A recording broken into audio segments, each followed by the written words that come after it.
Viewers, welcome to another science lesson for junior secondary schools.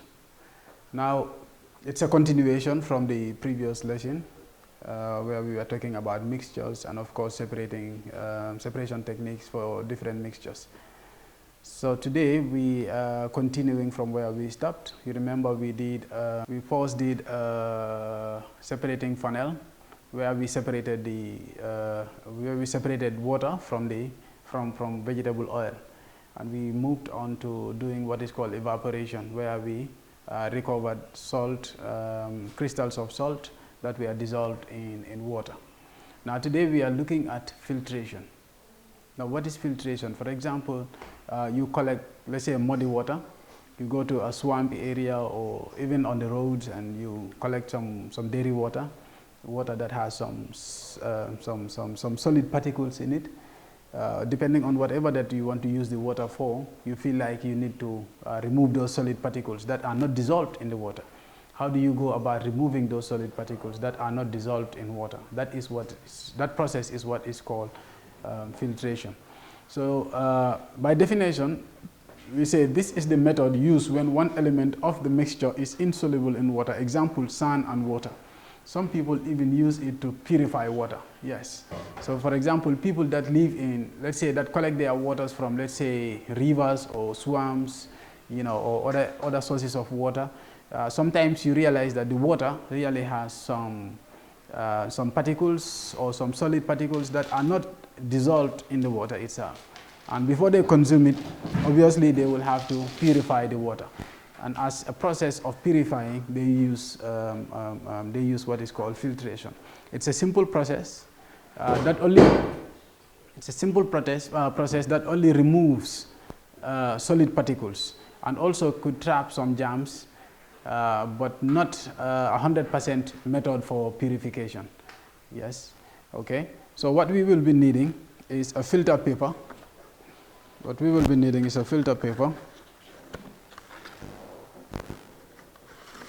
This is called a filter paper, right? We would also be needing sand. This is called a filter paper, right? We would be needing sand. This is sand, white sand. This is some white sand. It's obtained in some beaches in the Gambia. In some beaches, not all beaches in the Gambia, but some beaches actually have white sand. So that is it here. It's not very popular in the Gambia though. We would also need a beaker. So obviously that's a beaker. These are all beakers. We would need some salt water, and a stirrer. But for our case, because if we use salt water, at the end of the day, we would also want to recover the water. We would also want to recover the salt. And in the process of recovering the salt, what we will do is to resort back to our evaporation, right? So, but for our case, we will only stop at using the sand and the water, just for demonstration purposes. So this is our filter paper. What we do with the filter paper, if you look at the process, it tells you that set of the apparatus are shown above. So as shown above would mean this, right? And that apparatus is actually in a clamp, sort of, a hook. But in our case, we are using a measuring cylinder, and we would put a funnel just on top of the measuring cylinder. So we don't need any assistance in terms of gripping the funnel, right? And then number 2 says what? Fold the filter paper in half. So that's the filter paper. If you fold it in half, that would be this way. You fold the filter paper in half, that would be that way, right? And into quarters, says fold the filter paper in half and then into quarters and insert it in the funnel. And then we would fold that too, and now this would be in quarters, right? Those are the quadrants, right? And then it says insert it in the funnel. So that is our funnel, right? We will put the funnel over the measuring cylinder, and then we would insert this filter funnel, right? Filter paper in the funnel. This is how we do that.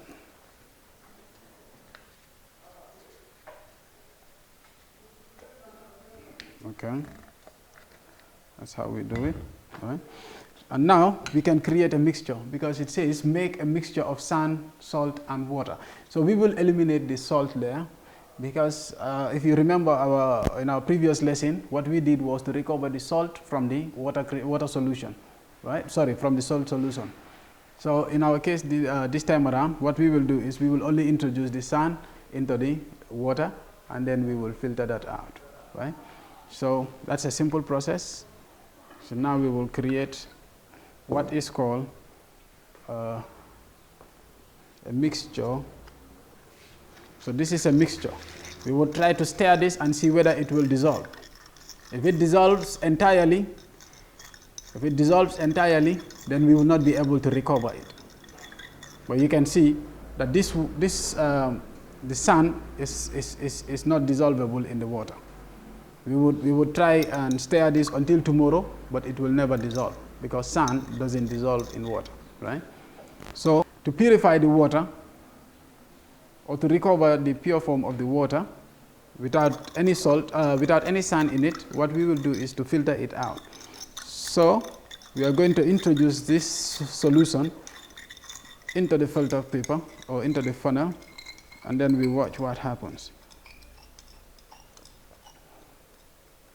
Up, up, up, up, up, up, up, up, up.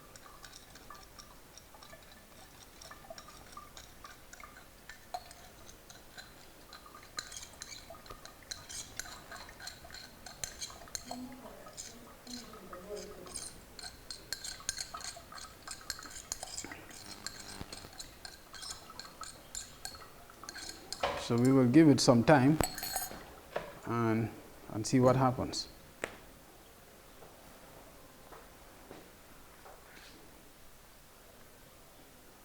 So this is a very important process, filtration. Well, normally at our household levels, back in the days, that is what we used to do.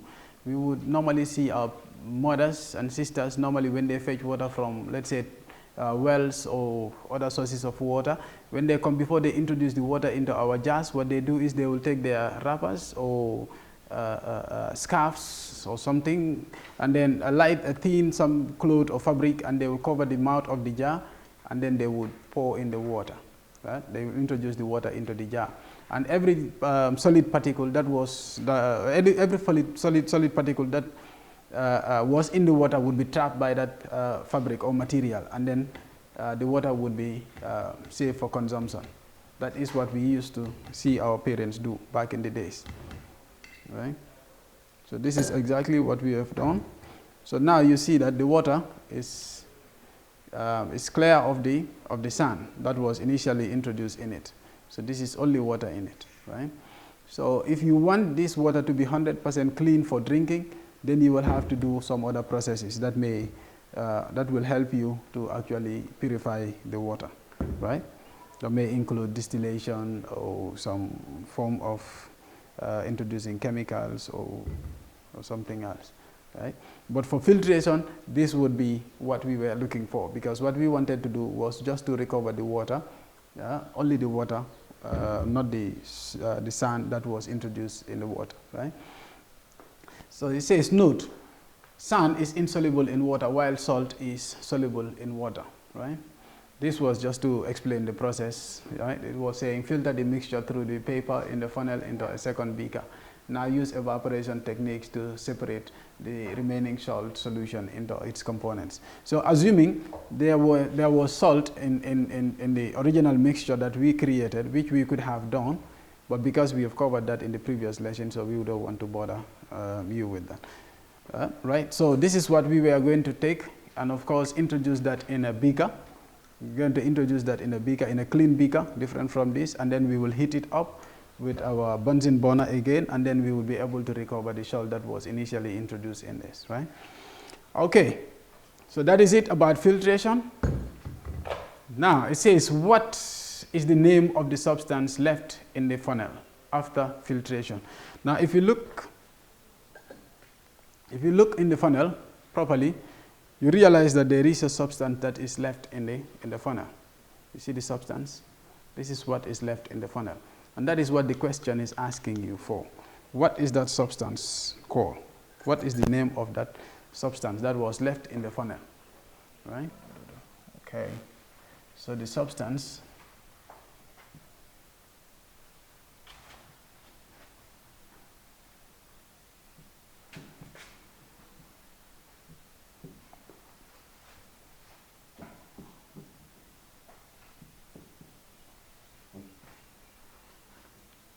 The substance left in the funnel is called a residue. While that and the liquid collected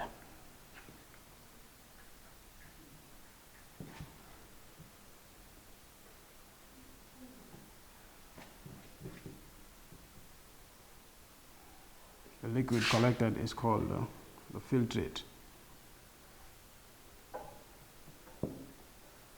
It's called the filtrate, right? This is important for you to note. Now, observations. It says only the water was able to pass through the funnel, which is true. It was only the water that was able to pass through the funnel. And conclusion, we say filtration can be used to separate a mixture of sand and water, right? A mixture of sand and water. So this is sand, and that was water. When we mix them up, we use this method of separation to actually separate the two. So that is fine. Now the next thing that we will be looking at is called magnetization. Magnetization, another very interesting topic, especially if you go higher in your study of science. Magnetization, very, very interesting.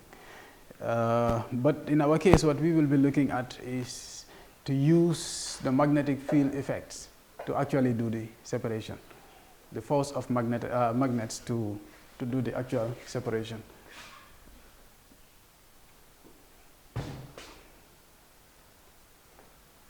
Yeah, so what we will be doing basically is to use a magnet to separate two different substances that were mixed together, right?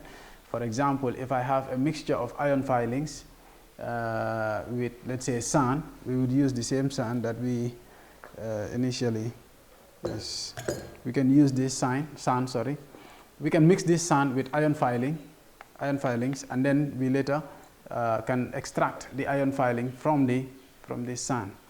We can actually do that, right?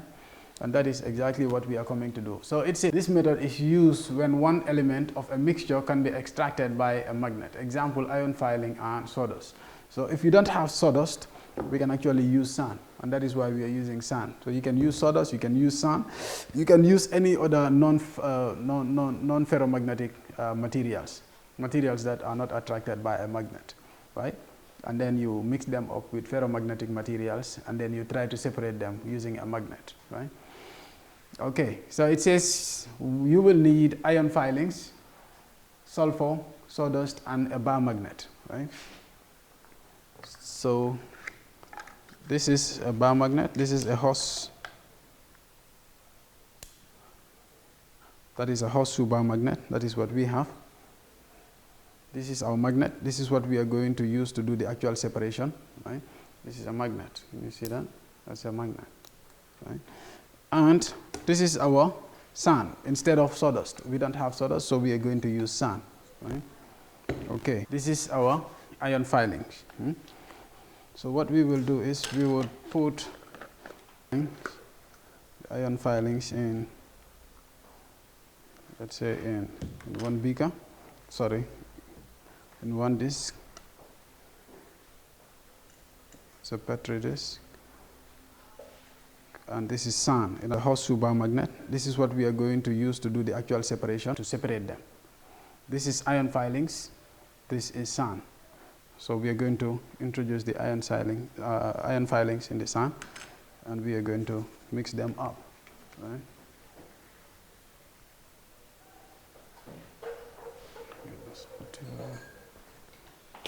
Thank you. Okay, so we're going to mix them up.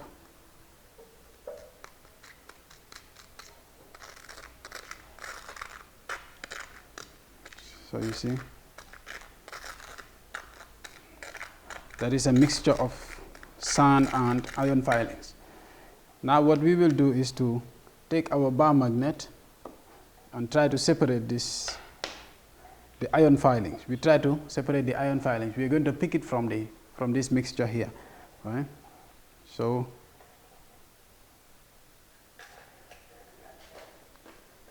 you can see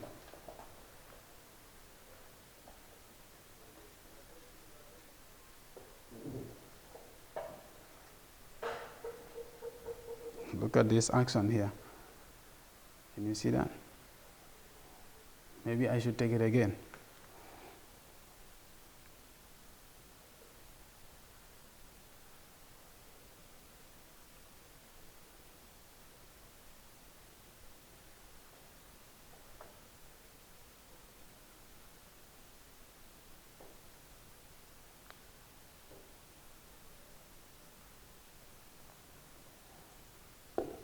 Okay, watch what I do again. I'm going to mix them up. Mixing them up. These are different substances. One is ferromagnetic and the other is non-ferromagnetic. Okay. So now we take our bar magnet and we introduce it into the mixture. What the bar magnet will do, let's all watch. You see? Look at the action of the bar magnet. It's picking what is ferromagnetic. And what is that? Is the ion filings. You see? That is what the bar magnet is doing. It's picking them up. You see? You see? So we would put that in its initial container.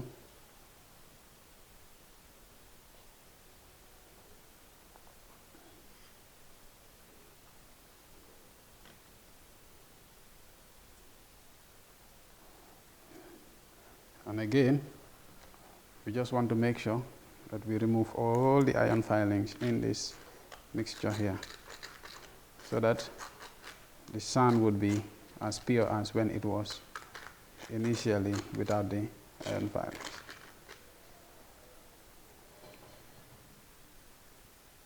You can see now the sand is almost there.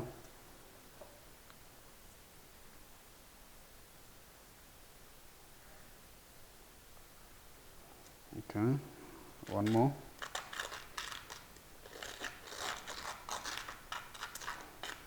The magnet is not picking up the sand.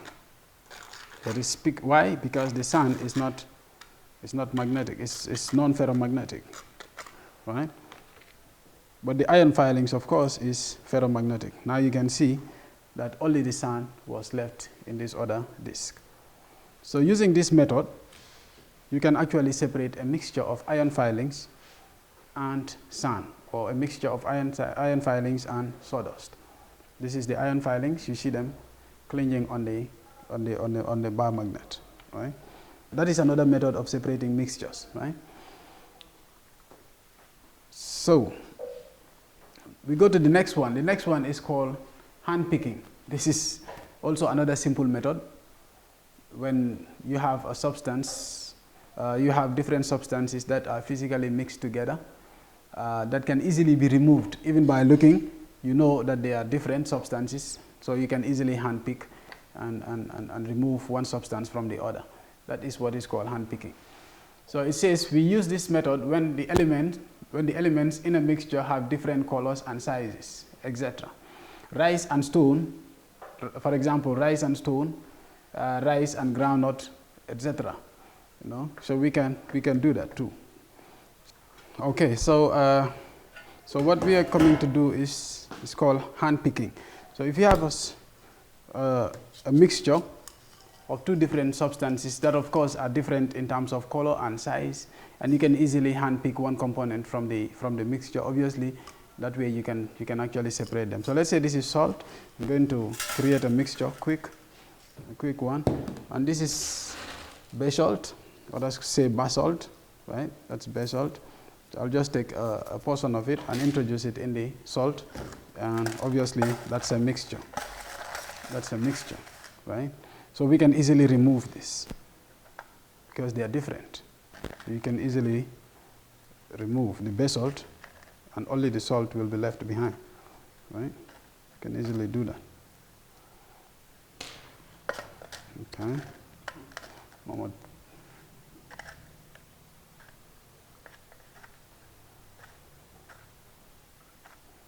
Okay, you can quickly do that. And that is what you see. That is what you see on the screen.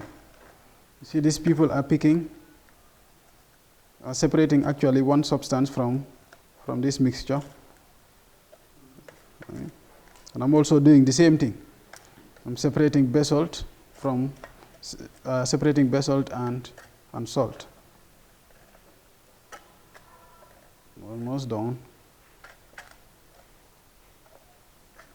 Normally in our homes we see our cooks, whether it's our mothers or our sisters or ourselves. Normally they pick other components that are found in the rice, and just so they clean the rice before cooking. So this way we can actually separate components that are physically seen to be different in color and also in size. We can actually use our hands and pick them. So we say we use this method when the elements in the mixture have different colors and sizes. Example, rice and stone, for example, rice and groundnut, etc. Now experiment 5, you will need rice, groundnut. Okay, this is what we have just done. It's just the procedure to obtaining this. So for your reading, if you come across this, you know exactly what you're supposed to do. It says mix equal quantities of rice and groundnut. It could be equal, you could choose to make them unequal, it's not a problem. Right? See how long it takes to separate the mixture by hand picking out the groundnut. Was it very easy to separate the mixture by hand picking the groundnut? It's a question for you to answer. When you do it, you'll be able to answer. But I think generally it's an easy process. Okay, so the next thing we will be looking at is called sublimation, right? This is the changing of a state of solid directly to a gas. The method is used when one element of the mixture can sublime, example iodine, for example, and sand, a mixture of iodine and sand, right? So if I have, let's say this is iodine, this is iodine crystals, and sand. We can use sand. We can still use this sand. So if we mix them up, we have iodine and sand. It's a mixture of iodine and sand, right? Now, if we want to recover the iodine, or we want to separate this mixture, what we can do is we'll just introduce the mixture in an evaporating disc, right? In an evaporating disc, and then we would use a funnel, right, and cover it up like that when heat is still being supplied, and we will realize that the iodine is going to evaporate and will condense on. Let's see what is going to happen, right? So let's go ahead and mix this. The sand, we're going to put back the sand in here. So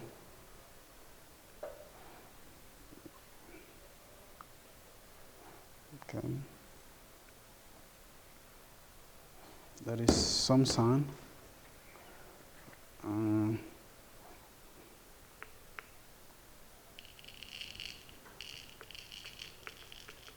That's some iodine crystals, so crystals of iodine.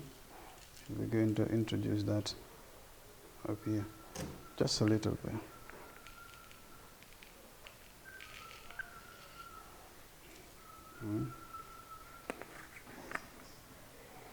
Okay. Move all of that away.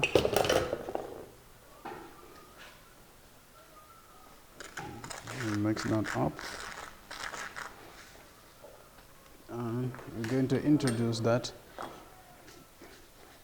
into our evaporating disc.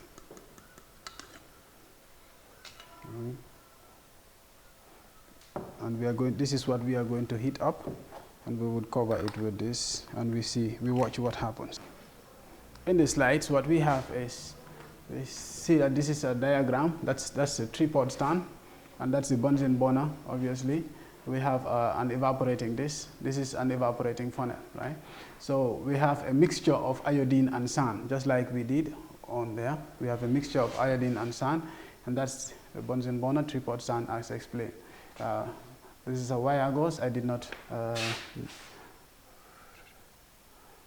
Okay. Let's say that is a wire gauze. This one here we have is a wire gauze.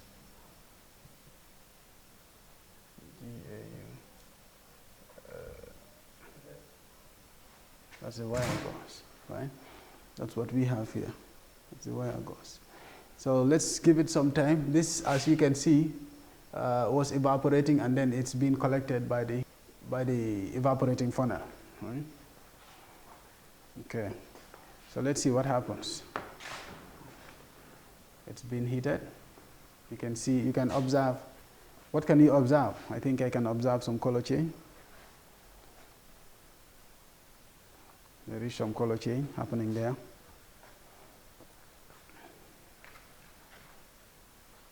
This is also another separation technique.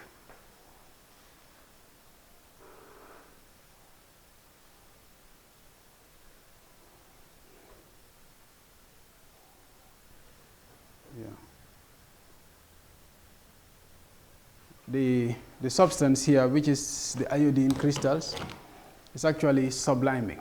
You can see that it's subliming into a gas, directly into a gas, without having to pass through the liquid state, the sand part of the mixture. That is what we are left with in the evaporating disk. So this is also another way, but basically what we actually were anticipating is that there was going to be some form of condensation, but the funnel we are using, the evaporating funnel we are using, the evaporating funnel we are using is a small one, and so there is too much heat from the base up to the exit point. And that is why there was no time for the iodine to actually condense. But if we had used a bigger funnel, I think that should be able to solve it. But the idea is to show you that substances, we can actually use sublimation to separate a mixture of two different substances, especially if one is sublimable, like iodine crystals in this case, right? Okay, so let's go through the slides again. Yeah, we've already explained that, right? Okay, that's just the process. It says you will need, at your home when you're doing this is what you will be needing, or at your school. You'll be needing sand, iodine, evaporating disk, evaporating funnel, a Bunsen burner, and a tripod stand, just like we did over there. So it says procedure. It says set up the apparatus as shown above. Place the mixture of iodine and sand in an evaporating disk. 3. Place the evaporating funnel over the mixture. 4. Place the evaporating disk on the tripod stand and heat gently. Right? The iodine will sublime and collected at the top of the evaporating funnel. So that brings us to the end of our today's lesson. Until we come your way, see you in the next lesson.